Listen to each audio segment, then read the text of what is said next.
आज हम लोग पढ़ेंगे मानव रक्त के बारे में। तो रक्त क्या है? रक्त एक तरल संयोजी ऊतक है, यानी रक्त हमारे शरीर के प्रत्येक भाग को जोड़ने काम करता है। ठीक। मानव शरीर में रक्त की मात्रा शरीर के भार का 7% होता है। एक स्वस्थ व्यक्ति के शरीर में जो रक्त की मात्रा होती है वह उसके भार का 7% होता है, 7% होता है। आगे लिखा है रक्त एक क्षारीय विलयन है। रक्त क्या है? एक क्षारीय विलयन है जिसका पीएच मान 7.4 होता है। रक्त कैसा विलयन है? रक्त एक क्षारीय विलयन है जिसका पीएच मान क्या होता है? इसका पीएच मान होता है 7.4 होता है। अर्थात जिस विलयन का पीएच मान 7 से ज्यादा होता है उसे हम लोग कहते हैं क्षारीय। क्या कहते हैं? क्षारीय। और जिस विलयन का पीएच मान 7 से कम होता है उसे हम लोग कहते हैं क्या? अम्लीय। क्या कहते हैं? अम्लीय कहते हैं। और जिस विलयन का पीएच मान 7 के बराबर होता है उसे हम लोग कहते हैं उदासीन विलयन। ठीक। आगे एक स्वस्थ मनुष्य के शरीर में औसतन 5 से 6 लीटर क्या होता है? रक्त होता है। अर्थात कोई व्यक्ति जो स्वस्थ है उसके शरीर में औसतन अर्थात लगभग 5 से 6 लीटर क्या होते हैं? रक्त होते हैं, अर्थात ब्लड होते हैं। आज हम लोग ब्लड के बारे में विस्तार से पढ़ेंगे। ठीक। इसमें कुछ मेन पॉइंट। रक्त के अध्ययन को हम लोग कहते हैं हीमेटोलॉजी। क्या कहते हैं? हीमेटोलॉजी। तो रक्त के अध्ययन को कहा जाता है हीमेटोलॉजी कहा जाता है। ठीक। आगे शरीर में सबसे अधिक मात्रा में पाया जाने वाला ऊतक कौन सा है? संयोजी ऊतक। पूछा जाता है कि मानव शरीर में सबसे अधिक मात्रा में पाया जाने वाला ऊतक कौन सा है? संयोजी ऊतक है, क्योंकि यह हमारे शरीर के प्रत्येक भाग को जोड़ने काम करता है। कौन? रक्त। ठीक। तो मानव शरीर में सबसे अधिक मात्रा में पाया जाने वाला ऊतक कौन? टिश्यूज कौन है? संयोजी ऊतक है। आगे रक्त को शुद्ध करने काम कौन करता है? वृक्क यानी किडनी। तो मानव शरीर में रक्त को शुद्ध करने काम किस द्वारा किया जाता है? किडनी के द्वारा, वृक्क के द्वारा किया जाता है। ठीक। आगे मानव शरीर के पूछा जाता है कि मानव शरीर के किस भाग में या किस अंग में रक्त नहीं पाया जाता है? तो आंख के कार्निया भाग में। मानव शरीर के कार्निया अंग में रक्त नहीं पाया जाता है। तो कार्निया कहाँ होता है? मानव नेत्र में होता है, मानव आंख में होता है, वहां पर रक्त नहीं पाया जाता है। मानव कार्निया भाग में रक्त नहीं पाया जाता है। आगे हम लोग पढ़ेंगे रक्त के प्रकार। तो रक्त होता है 2 प्रकार। कितने प्रकार होता है? 2 प्रकार का। पहला है प्लाज्मा। तो रक्त जो प्लाज्मा होता है यह रक्त का 55 से 60% भाग होता है। अर्थात रक्त का 55 से 60% भाग क्या होता है? प्लाज्मा होता है। प्लाज्मा का कार्य क्या होता है? इसके द्वारा पचे हुए भोजन एवं हार्मोन का शरीर में संवहन होता है। संवहन में इसका अवशोषण होता है। जब हमारा भोजन पच जाता है तो क्या होता है? उसमें जो विटामिन होते हैं, जो एंजाइम होते हैं, जो हार्मोन होते हैं, ठीक, जो प्रोटीन होते हैं, वो हमारे शरीर क्या होता है? प्रत्येक भाग में पहुंचना चाहिए। तो कौन करता? पहुंचाता कौन है? प्लाज्मा के द्वारा ही। अर्थात वह भोजन प्लाज्मा में घुलकर ही हमारे शरीर के प्रत्येक भाग में क्या होता है? पहुंचता है। ठीक। प्लाज्मा का रंग क्या होता है? प्लाज्मा का रंग क्या होता है? हल्का पीला होता है। पूछा जाता है कि प्लाज्मा का रंग हल्का पीला किस कारण होता है? तो बिलिरुबिन के कारण। तो प्लाज्मा का रंग हल्का पीला होता है बिलिरुबिन के कारण होता है। किसके कारण? बिलिरुबिन के कारण। प्लाज्मा से जब फाइब्रिनोजन नामक प्रोटीन निकाल लिया जाता है तो उसे हम कहते हैं सीरम। प्लाज्मा से जब फाइब्रिनोजन नामक प्रोटीन निकाल लिया जाता है तो बचे हुए शेष भाग हम लोग क्या कहते हैं? सीरम। जिसके द्वारा डॉक्टर लोग जो इंजेक्शन लगाते हैं, जो इंजेक्शन की जांच करते हैं या ब्लड की जांच करते हैं, वो हम लोग क्या निकालते हैं? हम लोग के शरीर से डॉक्टर लोग क्या निकालते हैं? सीरम निकालते हैं। क्या निकालते हैं? सीरम निकालते हैं। ब्लड नहीं निकालते, सीरम निकालते हैं। सीरम के द्वारा ही क्या करते हैं? वो बीमारियों की पता चल जाता है, बीमारी पता करते हैं। ठीक। आगे हम लोग पढ़ेंगे दूसरा भाग रुधिराणु। तो यह शेष रक्त क्या होता है? यह शेष रक्त का 40 से 45% भाग होता है। कौन? रुधिराणु। ठीक। रुधिराणु जो होता है यह शेष रक्त का 40 से 45% भाग होता है। रुधिराणु होता है 3 प्रकार का। कितने प्रकार का होता है? 3 प्रकार का। पहला होता है लाल रक्त कण, आरबीसी। क्या? आरबीसी। तो आरबीसी खोज किसने किया था? एंटी ल्यूवेनहॉक ने। आरबीसी की खोज एंटी ल्यूवेनहॉक ने किया था। पूछा जाता है कि आरबीसी खोज किस वैज्ञानिक ने किया था? एंटी ल्यूवेनहॉक ने। अर्थात रेड ब्लड कॉर्पस पूछा था आरबीसी का रासायनिक नाम क्या है, तो एरिथ्रियोसाइट। आरबीसी रासायनिक नाम क्या है, एरिथ्रियोसाइट। तो इसका निर्माण कहाँ होता है, आरबीसी का निर्माण बोन मैरो में होता है, अस्थि मज्जा में होता है। और आरबीसी में केंद्रक नहीं पाया जाता है, आरबीसी में केंद्रक नहीं पाया जाता है। और इसका जो जीवन काल होता है वह 100 से 120 दिन होता है। अर्थात यह हमारे शरीर में 100 से 120 दिन क्या होता है, जीवित रहता है। उसके बाद क्या होता है, इसकी डेथ हो जाती है, किसकी, आरबीसी की। इसकी मृत्यु जो होती है यकृत या प्लीहा में हो जाती है।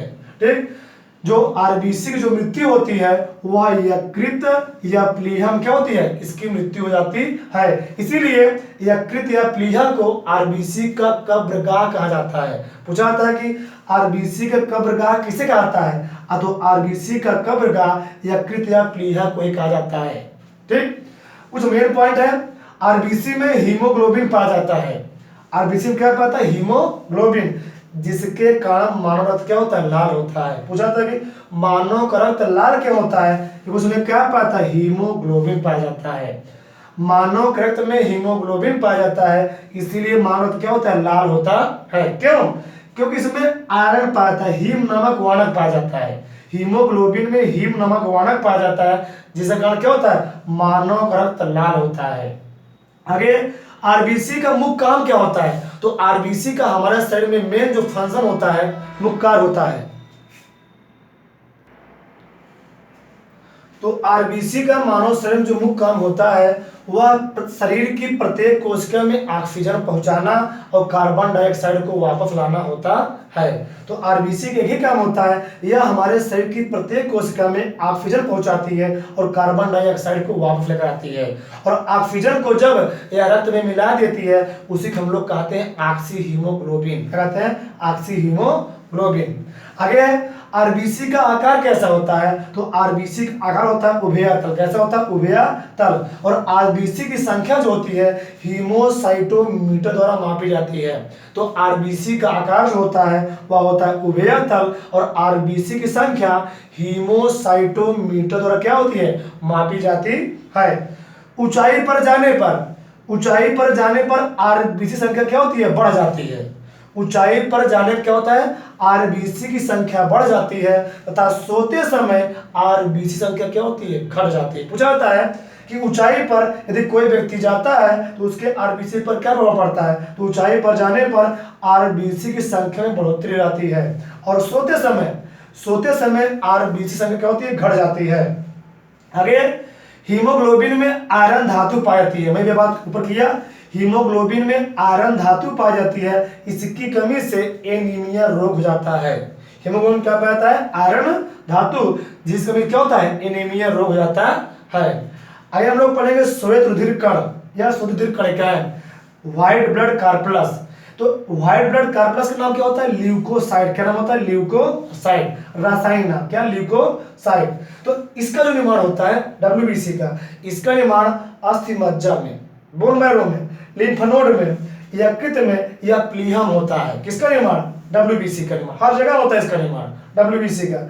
इसमें केंद्रक होता है, इसमें केंद्रक नहीं होता है, लेकिन इसमें केंद्रक होता है। किसमें, डब्ल्यूबीसी में केंद्रक पाया जाता है। और इसका जीवन काल होता है 2 से 4 दिन होता है। कितना होता है, 2 से 4 दिन। तो डब्ल्यूबीसी जो जीवन काल होता है 2 से 4 दिन होता है। और इसकी मृत्यु रक्त में ही हो जाती है। डब्ल्यूबीसी की मृत्यु कहाँ होती है, डब्ल्यूबीसी की मृत्यु रक्त में ही हो जाती है। इसका मुख्य काम क्या होता है, डब्ल्यूबीसी का हमारे शरीर में मुख्य काम होता है, हमारे शरीर के अंदर जो भी हानिकारक बैक्टीरिया आते हैं, जीवाणु आते हैं, उसको किल करने का काम करता है, अर्थात नष्ट करने का काम करता है। कौन, डब्ल्यूबीसी। तो इसका मुख्य काम क्या होता है, इसका मुख्य कार्य शरीर को रोगों के संक्रमण से बचाना होता है। ठीक, इसका मुख्य कार्य होता है शरीर को रोगों के संक्रमण से बचाना होता है। इसीलिए डब्ल्यूबीसी को कोशिका का पुलिसमैन कहते हैं। पुलिसमैन कहा जाता है किसको, डब्ल्यूबीसी को। डब्ल्यूबीसी को कोशिका का पुलिसमैन कहा जाता है। आगे पूछा जाता है कि सबसे बड़ा डब्ल्यूबीसी कौन होता है, मोनोसाइट। मानव शरीर के रक्त में सबसे बड़ा डब्ल्यूबीसी कौन होता है, मोनोसाइट। तथा सबसे छोटा डब्ल्यूबीसी कौन होता है, लिम्फोसाइट होता है। लिम्फोसाइट होता है। ठीक, आगे हम लोग पढ़ लेंगे रक्त बिंबाणु या इसे कहते हैं रुधिर प्लेटलेट्स। क्या कहते हैं? रुधिर प्लेटलेट्स। इसका सही नाम क्या होता है? थ्रोम्बोसाइट। क्या नाम होता है? सही नाम थ्रोम्बोसाइट। तो इसका निर्माण क्या होता है? इसका निर्माण भी क्या होता है? अस्थिमज्जन होता है, बोन मैरो होता है। इसमें केंद्रक नहीं पाया जाता है, अर्थात रुधिर प्लेटलेट्स और आरबीसी में केंद्रक नहीं पाया जाता है और डब्ल्यूबीसी में केंद्रक पाया जाता है। इसमें केंद्रक नहीं पाया जाता है और इसका जो जीवन काल होता है वह 3 से 5 दिन होता है और इसकी मृत्यु क्या होती है? प्लीहा में ही हो जाती है। किसकी मृत्यु? रुधिर प्लेटलेट्स की मृत्यु। आइए हम लोग पढ़े कुछ मुख्य कार्य। क्या? कुछ मुख्य बातें। तो इसका मुख्य कार्य क्या होता है? इसका मुख्य कार्य होता है रक्त का थक्का बनाने में सहायता प्रदान करना। किसका? रुधिर प्लेटलेट्स का। तो रुधिर प्लेटलेट्स का हमारे शरीर में काम क्या होता है? रक्त का थक्का बनाने में सहायता प्रदान करना। ठीक, आगे कुछ शरीर के बाहर रक्त का थक्का जमाने के लिए अनिवार्य प्रोटीन क्या है? फाइब्रिनोजन व प्रोथ्रोम्बिन है। परंतु शरीर के अंदर रक्त का थक्का जमने से रोकने के लिए अनिवार्य प्रोटीन क्या है? हिपैरिन। हमारे शरीर के अंदर रक्त का थक्का जमना नहीं चाहिए, तो जमने से कौन रोकता है? हिपैरिन। और हमारे शरीर के बाहर रक्त का थक्का जमना चाहिए, तो जमने के लिए कौन काम करता है? फाइब्रिनोजन और प्रोथ्रोम्बिन। और शरीर के अंदर यदि रक्त का थक्का बन जाएगा तो हो जाए उसे क्या कहते हैं? ब्लड क्लॉटिंग कहते हैं, अर्थात हमारे शरीर के अंदर रक्त का सर्कुलेशन रुक जाएगा। और जब हमारे शरीर के अंदर रक्त का सर्कुलेशन रुक जाएगा तो आदमी क्या हो जाएगी? डेथ, मृत्यु हो जाएगी।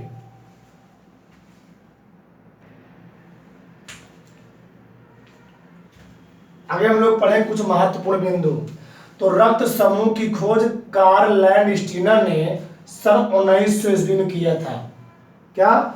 रक्त समूह की खोज कार्ल लैंडस्टीनर ने सन 1900 ईस्वी में किया था। इसीलिए कार्ल लैंडस्टीनर को सन 1930 में नोबेल पुरस्कार से क्या किया गया था? सम्मानित किया गया। किससे? नोबेल पुरस्कार से सम्मानित किया गया था। किसको? कार्ल लैंडस्टीनर को।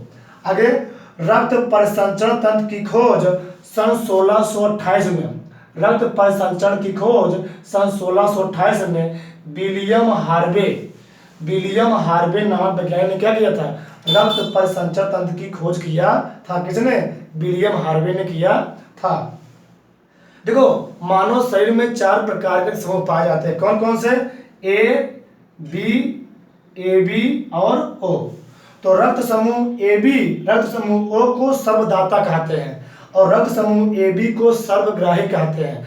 पूरे विश्व में लगभग 2 या 2.5% लोग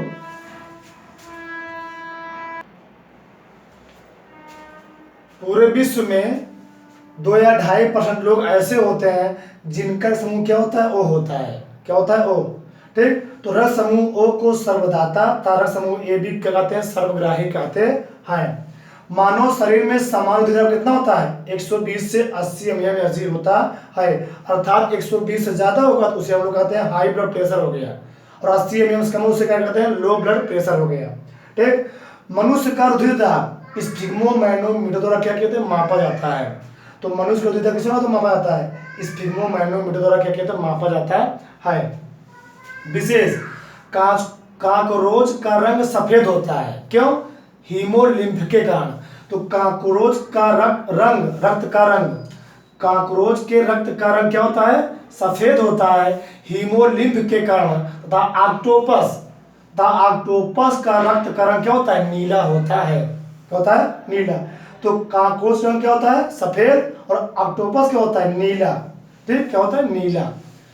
फुफ्फुस धमनी के अतिरिक्त सभी धमनी में क्या होता है? शुद्ध रक्त बहता है। फुफ्फुस धमनी एक ऐसी धमनी है जिसमें अशुद्ध रक्त बहता है और सभी धमनी क्या होता है? शुद्ध रक्त का परिवहन होता है। फुफ्फुस शिरा के अतिरिक्त सभी शिराओं में अशुद्ध रक्त का परिवहन होता है, अर्थात फुफ्फुस शिरा में बहता है शुद्ध रक्त और सभी शिराओं में क्या होता है? सभी शिराओं में बहता है अशुद्ध रक्त। रुधिर को जमने से बचाने के लिए ब्लड बैंक में सोडियम या पोटेशियम का ऑक्जेट मिलाया जाता है। ब्लड बैंक में जब हम लोग रक्त को सुरक्षित रखते हैं, सेफ रखते हैं, तो उसमें क्या मिलाया जाता है? सोडियम या पोटेशियम का ऑक्साइड मिला दिया जाता है। मानव शरीर में पूछा जाता है कि मानव शरीर में किसकी संख्या अधिक होती है? आरबीसी डब्ल्यूबीसी की। तो मानव शरीर में सबसे अधिक संख्या किसकी होती है? आरबीसी। किसकी होती है? आरबीसी की। फिर क्या होती है? प्लेटलेट्स। फिर क्या? डब्ल्यूबीसी की। आकार में क्या सबसे बड़ा होता है? आकार में सबसे बड़ा होता है डब्ल्यूबीसी। फिर क्या होता है? प्लेटलेट्स। फिर सबसे छोटा कौन होता है? आरबीसी।